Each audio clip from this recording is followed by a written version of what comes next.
Dalam nama Bapa dan Putra dan Roh Kudus. Amin. Shalom. Damai sejahtera bagi kita semua. Berjumpa lagi dengan saya Romo Bayu OP dalam program kita, program Katekese Katolik. Semoga sahabat-sahabat dalam kondisi sehat dan diberkati Tuhan. Salah satu ciri khas dari gereja Katolik adalah kita memiliki lukisan, gambar dan patung Yesus, malaikat dan juga para kudus. Selain sebagai sebuah karya seni, lukisan, gambar dan patung ini juga menjadi bagian dari iman dan keagamaan umat Katolik. Namun seringkali pertanyaan yang dilontarkan adalah apakah membuat gambar atau patung dan melakukan kegiatan rohani seperti berdoa di depan patung ini adalah sebuah penyembahan berhala. Bukankah tertulis di dalam 10 perintah Allah bahwa jangan membuat bagimu patung yang menyerupai apapun yang ada di langit, di atas, atau yang ada di bumi, di bawah, atau yang ada di dalam air di bawah bumi.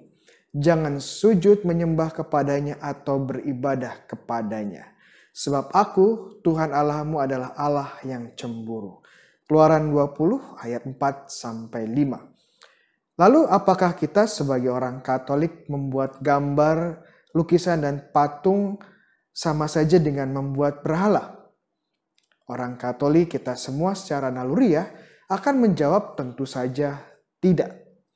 Tetapi mungkin kita perlu memberikan penjelasan yang lebih mendalam. Untuk menjawab ini, kita perlu mengerti apa sebenarnya gambar dan patung para kudus ini yang juga disebut sebagai ikon dalam ritus Katolik Timur dan Ortodoks. Lukisan dan patung adalah benda-benda yang dibuat untuk menjadi representasi dari para kudus. Kita tidak menyembah patung maupun para kudus yang direpresentasikannya. Kemudian kenapa kita membuat gambar dan patung jika tidak menyembah mereka? Jawabannya ada pada kodrat manusia kita sendiri. Manusia sebagai makhluk ragawi untuk menyatakan kedekatan atau relasi dengan seseorang atau sesuatu tentunya membutuhkan sarana ragawi juga. Ada kalanya seorang yang kita hormati atau kasih kebetulan tidak ada di hadapan kita, di dekat kita. Dan untuk merasakan kehadiran mereka, kita pun membuat sebuah representasi atau substitusi. Sebagai contoh, kita sayang dengan keluarga kita. Dan kebetulan kita sedang berada jauh dari keluarga kita. Solusinya, ya kita menyimpan, membuat foto mereka. Dan bahkan ada momen-momen di mana kita mencium foto mereka untuk mengobati rasa rindu kita. Atau saat kita menghormati bendera merah putih saat upacara. Kita mengerti bahwa menyimpan foto dan menghormati bendera, kita tidak sebenarnya mengasihi foto tersebut atau memberi hormat kepada sebuah kain yang dikibarkan. Kita mengasihi dan menghormati pribadi dan juga simbol yang diwakili oleh foto dan bendera tersebut. Sama dengan gambar dan patung para kudus. Kita tidak berelasi dengan gambar dan patung tersebut, tetapi dengan pribadi yang diwakili oleh gambar dan patung tersebut. Nah, mungkin ada yang bilang jika berdoa di depan patung itu sama saja seperti menyembah berhala. Sekali lagi kita tidak berinteraksi dengan patung tersebut, tetapi dengan pribadi yang direpresentasikan. Dan doa sendiri sebagai komunikasi rohani bukan serta-merta menjadi sebuah penyembahan. Untuk mendalami tentang doa kepada para kudus, sahabat-sahabat bisa melihat katekese kita sebelumnya dan linknya tersedia di kolom deskripsi di bawah. Jika kita kembali ke 10 perintah Allah, yang dilarang adalah bukan membuat gambar atau patung itu sendiri, tetapi menyembah dan beribadah kepada patung tersebut. Bahkan kalau kita lihat kitab suci, Allah sendiri menginstruksikan bangsa Israel membuat gambar dan patung sebagai bagian dari peribadahan mereka. Sebagai contoh, Tuhan Allah menginginkan bahwa bait-Nya yang menjadi representasi surga juga dipenuhi dengan patung maupun gambar yang mewakili makhluk-makhluk surgawi. Pada Keluaran bab 26 ayat 1, Tuhan Allah menginstruksikan agar kain yang digunakan pada kemah suci atau tabernakel dihiasi dengan sulaman kerub atau kerubim yang adalah salah satu malaikat surgawi. Kemudian saat bait Allah dibangun di kota Yerusalem, baik di dinding dan pintu-pintu bait Allah dipenuhi oleh ukiran dari kerubim ini.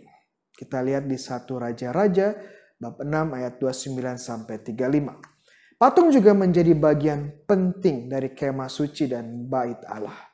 Di atas tabut perjanjian yang merupakan benda paling suci bagi bangsa Israel di perjanjian lama, terpasang 2 patung kerubim dari emas dengan sayap mereka yang panjang.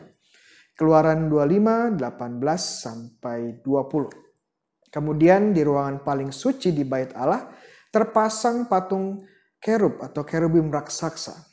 Ini bisa dilihat di 1 Raja-Raja 6, 23 sampai 28. Yang menarik adalah bahwa Tuhan Allah juga tidak hanya memerintahkan pembuatan patung atau gambar ini hanya sebagai ornamen di kemah suci dan bait Allah, tetapi juga menjadi sarana rahmat dan berkat-Nya.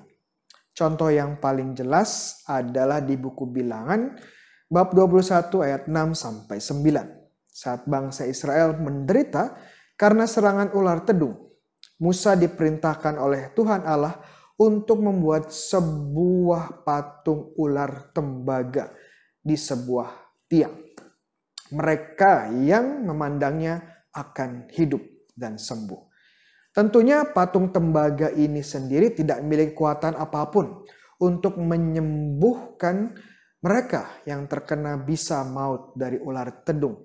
Tetapi melalui patung tersebut, orang-orang Israel bisa berdoa dan memohon pengampunan kepada Tuhan dan kesembuhan.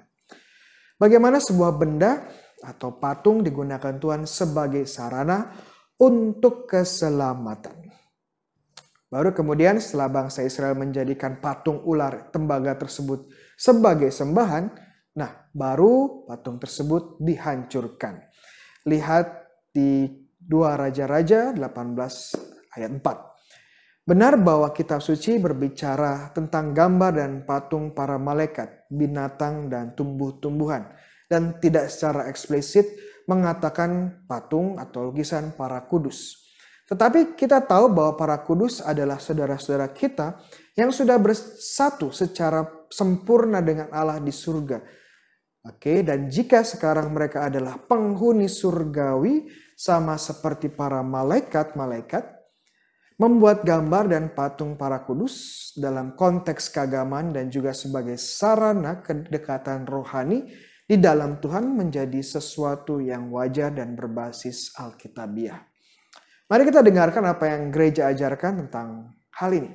Penghormatan Kristen terhadap gambar tidak bertentangan dengan perintah pertama yang melarang patung berhala.